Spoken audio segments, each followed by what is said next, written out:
Hello guys, আসসালামু আলাইকুম রহমতুল্লাহি ওয়া বারাকাতু। আজ আপনাদেরকে নিয়ে যাব মানিকগঞ্জ শহরে পুটিয়াআনি ঘিওর উপজেলায় একটি প্রতিবন্ধীদের প্রতিষ্ঠান। তো স্কুলটার নাম হলো অমরজ্যোতি স্পেশাল স্কুল। দেখতে পারতেছেন, ওনার নাম হলো আশরাফ আলী। উনি একজন প্রতিবন্ধী। উনি এখানে 12 বছর ধরে আছে। তো 12 বছরে এখন উনি পুরোপুরি সুস্থ না হলেও কিছুটা সুস্থ। উনি এখন কথা বলতে পারে, একটু হাঁটতেও পারে। তো উনি মনোবল বাড়ানোর জন্য, জ্ঞান অর্জন করার জন্য ওনাকে একটি দোকান দেওয়া হয়েছে নিজের পুঁজি দিয়ে। উনি বয়স্ক ভাতা পায়, প্রতিবন্ধী ভাতা পায়, দুটাই পায়। তো এই ভাতা দিয়ে হয়তো দোকান দিয়েছে। দোকানটা অবশ্য প্রতিষ্ঠানের ভিতরেই, বাইরে না, বাইরে অ্যালাউ নেই। তো এখানে প্রতিবন্ধী ছাত্রছাত্রীরা আসে, গার্জেনরা নিয়ে আসলে হয়তো তাদের জন্য কিছু কেনাকাটা করে। এখান থেকে অনেক কিছুই আছে, আমিও কিনেছি তার দোকান থেকে।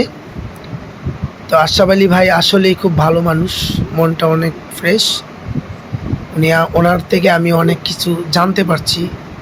এই প্রতিষ্ঠানের অনেক কিছু আমার অজানা ছিল, তার থেকে আমি কিছু ডাটা নিলাম। তো আশরাফ আলী ভাই পাশে গ্রামেরই, ওর জন্য ভালো হয়েছে, মাঝে মাঝে বাড়িতে গিয়ে দেখা করতে পারে। তো প্রতিবন্ধীদের এখানে মানিকগঞ্জে ঘিওরে বিশাল একটি জায়গা নিয়ে এখানে একটি প্রতিষ্ঠান হয়েছে।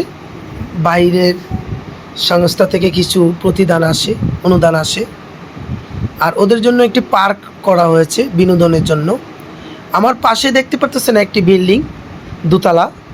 এটা যারা আবাসিক, যেসব প্রতিবন্ধী এখানে মাসের পর মাস থেকে চিকিৎসা নেয় তাদের জন্য। দেখতে পাচ্ছেন খুব সুন্দরভাবে বসে আছে।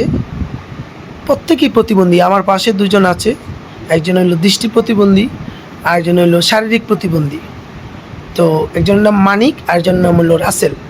এখানে কিছু ছবি দেখতে পারতেছেন, যারা প্রতিবন্ধী অবস্থায় আসছিল, এখান থেকে সুস্থ হয়ে বাড়ি ফিরেছে, তাদের কিছু ফুটেজ এখানে তুলে ধরা হয়েছে। আর দেখতে পারতেছেন আরেকটি রুমে কিছু প্রতিবন্ধী বাচ্চাদেরকে টিচাররা শিক্ষা দিচ্ছে, স্বরবর্ণ, ব্যঞ্জনবর্ণ, অমরজ্যোতি স্পেশাল স্কুলে। এখানে কিছু প্রতিবন্ধী পড়ালেখা করতেছে, আর প্রতিবন্ধীদের জন্য কিছু সরঞ্জাম এখানে রাখা আছে। দেখতে পারতেছেন ট্রেনিং চলতেছে প্রতিবন্ধীদের। একজন প্রতিবন্ধী বাচ্চা দেখেন হাঁটতে পারে না, ওর জন্য সাইকেল রাখা হয়েছে, স্পেশাল সাইকেল দিয়েও চালাচ্ছে। আসলে প্রতিবন্ধীরাও মানুষ।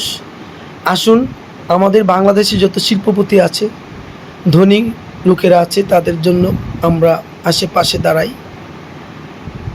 আমাদের পাশে দাঁড়ালে তারা হয়তো কিছু ভালো খেতে পারবে, ভালো চলতে পারবে।